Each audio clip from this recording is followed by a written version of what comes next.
Kadama TV gana mawulire geninawo mawulire gannaku waliwo omuwala oyo gwe mulabaawo azina oyo ali mu black oyo yali mu black oyo gwe bayita Joy abadde abeera Saudi Arabia yafudde. Ebintu by'okufa kwa Joy bikyakankanibwa era abantu bangi boogera bingi.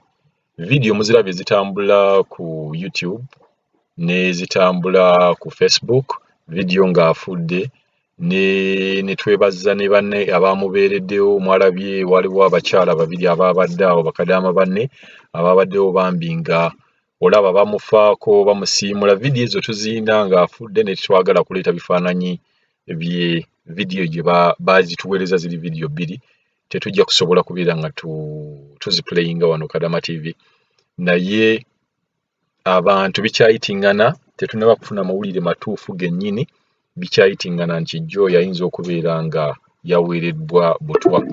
Joy y'omu ku bantu ababadde bakyalinza okubeera nga bagenda e Uganda nga beetegeka okugenda okuva ennyonyi guddewo eggulo nga lumu yabadde omu ku bawala abeetegeka okubeera nga agenda. Ka voice note akatambula ne video ezo ka mwami ng'ayogera ku Joy, katusooke tukaplayinge then tugende mu maaso.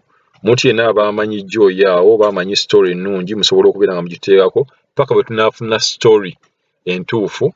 Tugezezzaako okubeera nga tukontaktinga abawala abo batuweereze ku death certificate, tusooke tulabe postmortem report eri egamba etya.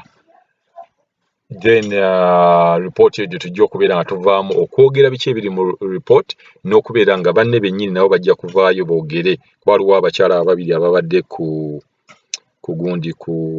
mayiti ye nga bali mu ddwaliro. Kasooke tuwulire voice note eno etambula ne kagundi ako ne videos ezo.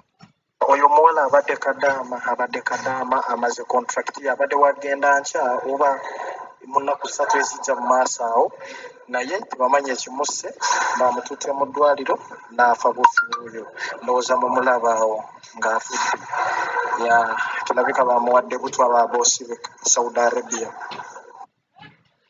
So ebintu bingi nnyo ebigenda okubeera nga byogerebwa, naye tugenda kusooka tulindeko tufunire ddala abakyala abo ababadde mu ddwaliro naye betugezaako okubeera nga tugamba bannaaye baabeereddewo munnaabwe era mwebale nnyo. Twagala omutima ogwo mugwongere okubeera nga mugenda maaso n'omutima ng'ogwo. Joy ono kigambibwa nti yaweereddwa butwa bakamaabe. Tetunnamanya oba Kadaama oba si Kadaama, kuba bw'olaba ku video ezitambulatambula naawo nga bwe yali nga azina balina amazina ago ge bakuba. Simanyi oba yali mu kiyumba oba teyali mu kiyumba, kuba baana bangi Saudi Arabia abaliyo nga tebali mu biyumba nga balina bakola emirimu emirala. Abamu bakola mu coffee shops, abalala bakola mu supermarkets, abalala bakola ku gym. So tetunnaba kufuna information ntuufu eri ku Joy. Kujjawo nga waliwo omuntu omu oba omuntu yenna amanyi ku information ekwata ku muwala oyo.